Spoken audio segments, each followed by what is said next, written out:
จิกคิดฮอดความหลังอันว่าหอมดอกหังคิดฮอดความหลังครั้งเก่าฝนตกใหม่ๆคิดฮอดหลายเธอเด้น้องเหงา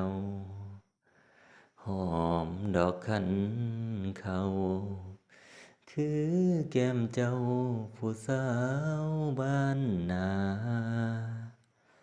ไปอยู่เมืองฟ้าลืมแล้วนะผู้บ่าวคนจนลืมแล้วบ่หน้ามนต์เฮาหลบฝนอยู่เถียง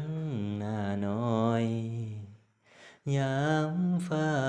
ห้องดังคือเจ้าสั่งว่าลืมคนคอยรู้ตนอายแน่จักหน่อยยังเฝ้าคอยใต้ต้น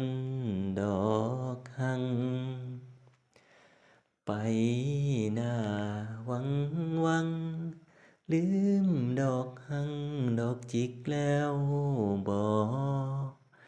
ลืมแล้วคนที่คอยรอลืมแล้วบ่อดีตสองเฮา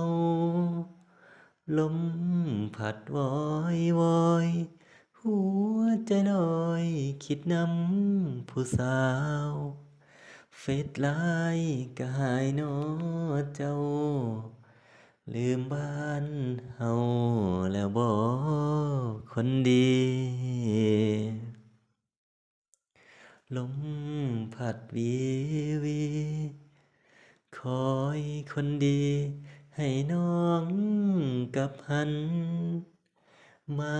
ฟังเสียงจักกะจั่นห้องเนืองนั้นอยู่ปลายหัวนาดอกหังบานแล้วใจอ้ายแอวนำแต่การดาห่วงนำดอกไม้บานป่ายานเขาทิมป่าดมแล้วแซวหนี้